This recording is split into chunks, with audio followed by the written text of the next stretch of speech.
Whether it's Civilization VI's intense roster of historical leaders, or Humankind's more balanced, fame-based approach to victories and historical strategy, these two games, Civilization VI on your left and Humankind on your right, are two fantastic picks for historical strategy games in 2022. In this video, I'm going to break down the key differences, albeit strengths for the most part, of both of these games to help you have a better idea of which one you should potentially buy or play in a wonderful world of strategy games. There are time cards below if you'd like to bounce around between sections. My name is Jumbo Pixel. Consider subscribing to join our community, and let's begin. Firstly, by setting the scene. Civilization VI released in 2016, and it has since received all of these wonderful DLC expansions, improving the game, adding new civilizations, new gameplay features, and a suite of patch updates have followed these. The last one, the famous final free update, was released in 2021.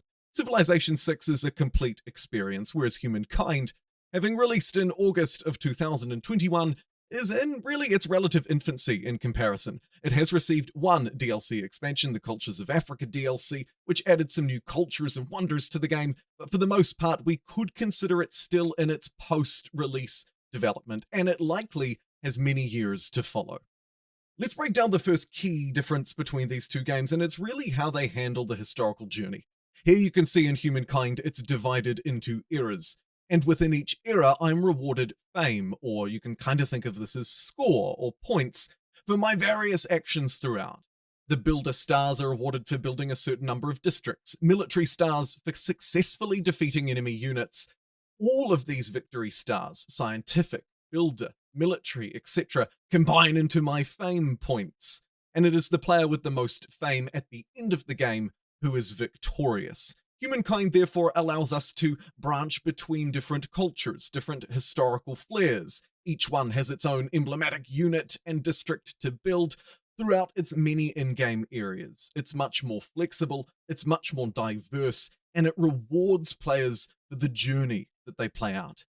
Regardless of which ultimate victory condition you're pursuing, you can take on a historical journey as you play through Humankind, in the ancient era choosing your first culture, following from the Neolithic era. Another distinction that separates the two. In Humankind, you'll start in an era without a culture, simply roaming the land looking for a place to find, to settle, and to place your roots. Whereas, of course, Civilization VI takes a very different approach to 4X historical strategy, and it is this approach to the journey of the game that most distinguishes these two titles, which can, in many cases, be confused for each other or seen as very similar games.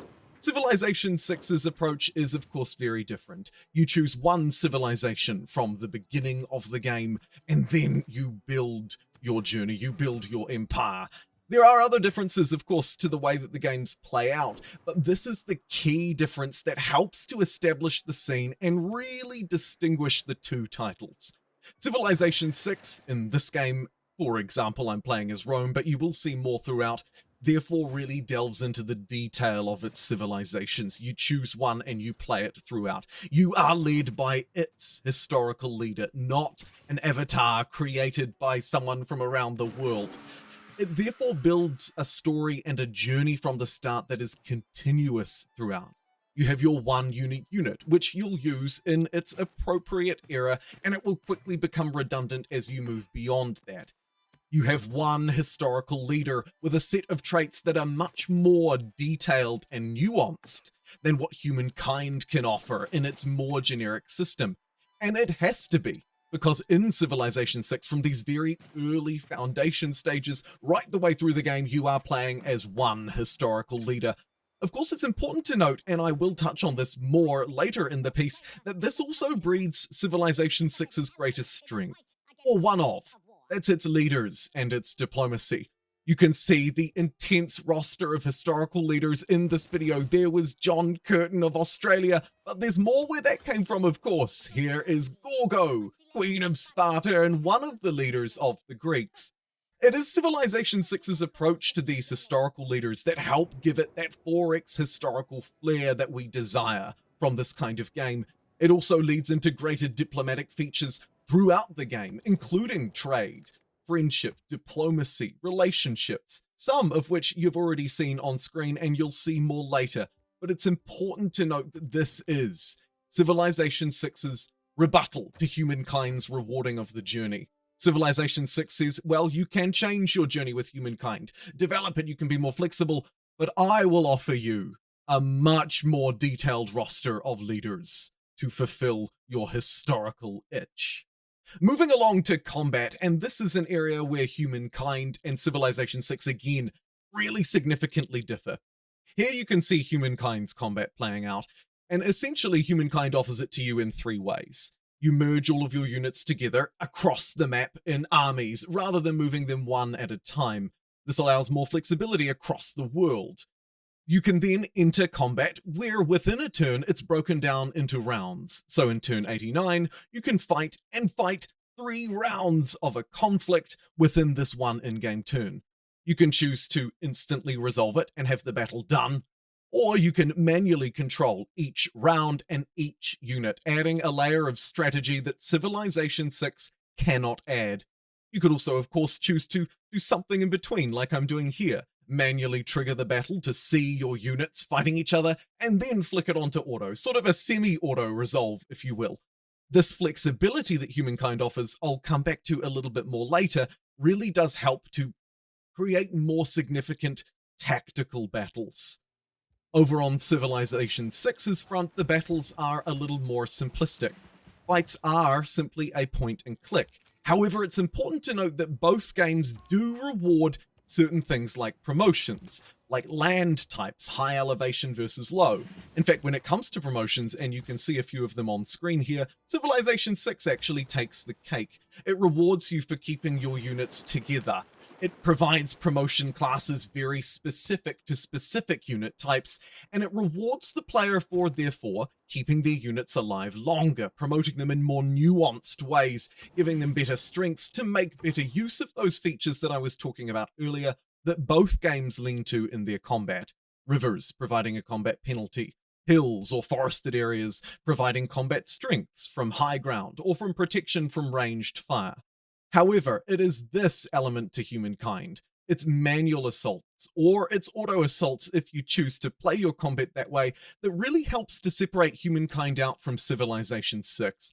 And it's important to note that this takes place in the early game, right the way through to the late game, where you have more advanced toys and weapons to play with. Both games, of course, are similar in that respect, but Humankind's manual combat system will allow you, particularly if you're after more detail, more nuance, and really being able to use the specificities of your gameplay. Whether it be those geographical features I was talking about before, or specific unit promotions and characteristics that help to separate Humankind's combat apart from Civilization 6's, and lift it up to provide a better level of tactical gameplay that Civilization 6 does not offer in its command and combat techniques. However, Civilization 6 does utilize its unit movement and more hands-on approach to shifting individual units around the map in interesting ways. Religion, for example, is much more detailed in Civilization 6. Individual units can be moved around the map to spread religion or engage in religious combat, whereas Humankind takes a more hands-off approach, measuring it from top down and generally just enabling policies. There are, of course, lots of other differences like that in terms of their approach to technologies or cultures, but for the most part, they share a similar structure, a tree for both of those advancements to take place throughout your game, so I won't focus too much on those systems here, although it's important to note that there are many nuances that will go untouched in this video. In the last part here, I'd like to talk about worlds and how the two games build a very distinct world, whether it be their art style, their maps, their leaders, and how these worlds encourage different ways to play and different styles of play across both of these historical 4X strategy games. Humankind potentially has an advantage in world building.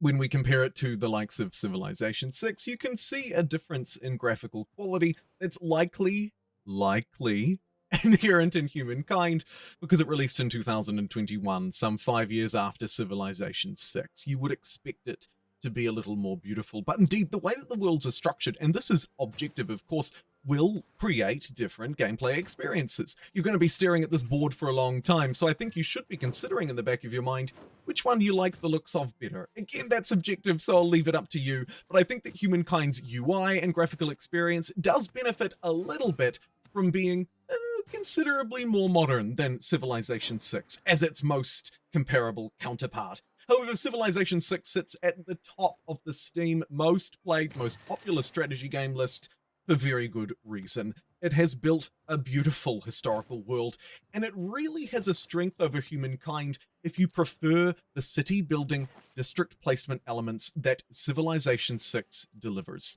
Civilization 6 enables a very wide level of play. There are few penalties to having many cities in this game.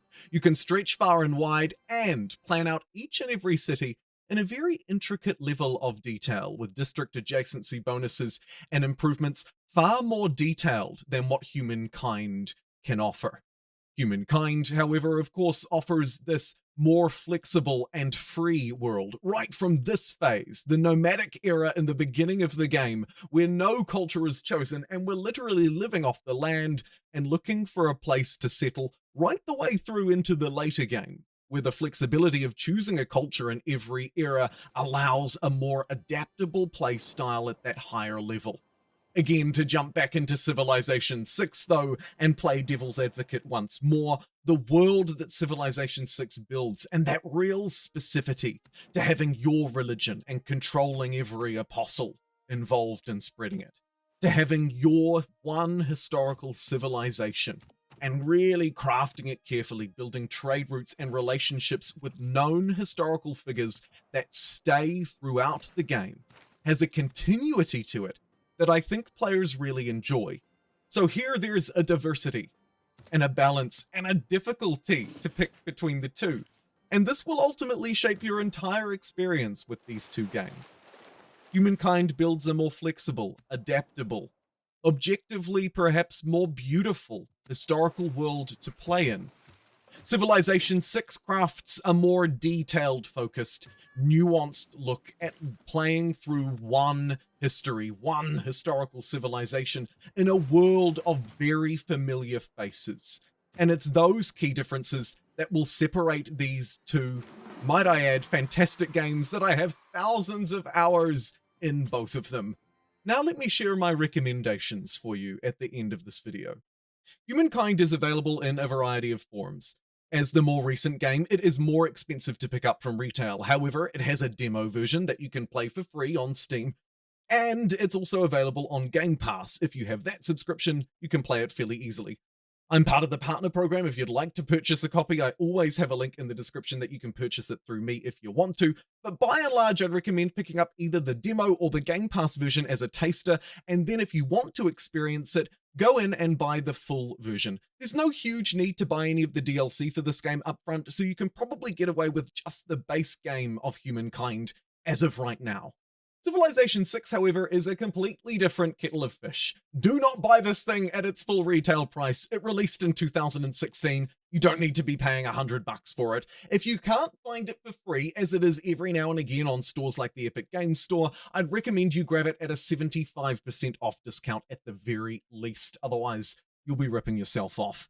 The Gathering Storm DLC is probably the most consequential DLC pack for it, and I generally recommend players at least play with that. The new Frontier Pass will add a lot of variety in terms of game modes and civs to play, and you can't go wrong with the Anthology bundle here, really.